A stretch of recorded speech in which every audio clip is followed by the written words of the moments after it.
I don't even know if you have an answer to this, but is there a specific way that people want to listen to or take part of and consume the content?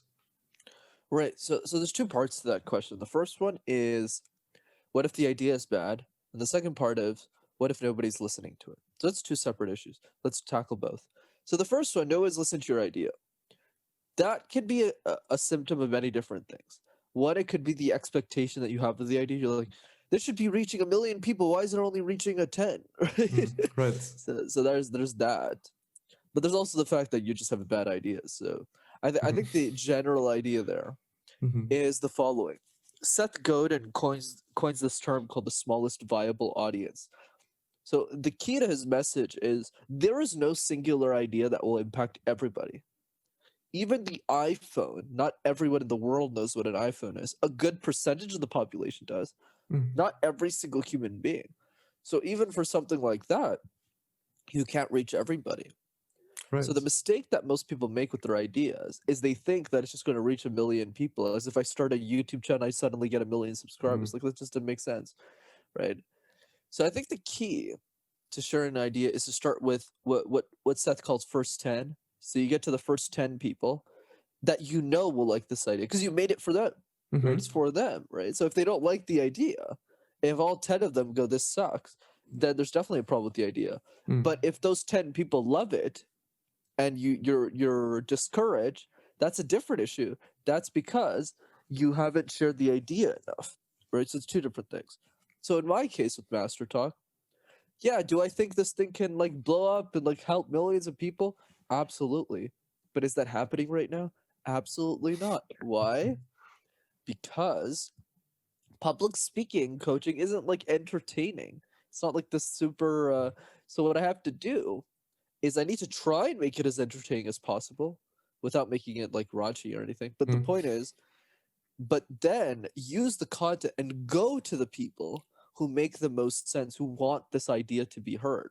And a good example in this very conversation is a podcast host. Whether a podcast host has 7 people watching or 700,000 people watching, they understand the value of communication for themselves because they want to be better hosts, and Mm. for their audiences because they want to share that value to other people. Hence why you had me on the show. So that's the key, right? You need to be really tactical about not the first 1 million people, but the first 10, and then go from there. Right. Yeah, what you said about because, like you say, hosting a podcast, like anything else, is about being able to communicate with a lot of different individuals that may respond to your interactions very differently. And I've definitely had some interesting people that haven't really responded in a way that I was hoping or expecting them to. And that's a real challenge, um, to adapt to each situation with every single different person. And some people are, from personal experience, some people are super talkative and it's the easiest time interviewing ever. And some people are, you kind of have to force it to get warm and cozy, and then eventually uh, everyone will be comfy and like be talking calmly. Um, but how can a person, and this is completely spontaneous, but how can a person go about being able to adapt to these situations, these social contexts? And that's definitely a huge question. It's not only about communication, it's a whole kinds of different things to keep in mind. Um, but in your own words and your own expertise, how can, from a communication standpoint, how can people adapt to these different contexts? Right. So I actually have a simple solution here that works at the beginning. Because at the beginning, you kind of just sit there like, why is this guy asking me questions? It's so weird. So how do you push against that? So what I always recommend people to do is to understand what it means to build relationships with the right people. People go to this event, they go on a podcast, they go to something, they go, I need to give my business card to like everybody here. I need to talk to everyone here. Let's flip the script on this. Let's say we live for another 50 years. Okay. So we're both around the same age. We live into our 70s, we die. Let's hope we live longer. Let's just go with that analogy. Yeah. And every year, let's say optimistically, best case scenario, we meet one new person every day. It's probably going to be less, a lot less, right? But let's assume Right. 300. Yeah.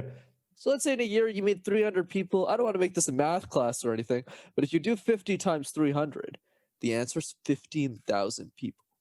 So in your life, at the very most, you will be able to interact with 15,000 people out of a sea of billions of people. So the better question to ask yourself when it comes to social skill or social interaction is, who do you want those 15,000 people to be?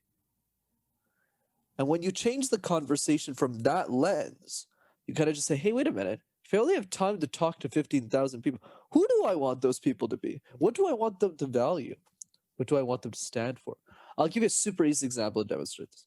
Let's say you like collecting pens, Jonathan. You're like this big pen collector. It's really bizarre to all of your friends, but it's something you absolutely... So my advice after COVID's over is not to go on your vacation to Cuba, but rather take that extra money and go to the biggest or most interesting pen collecting conference in the world.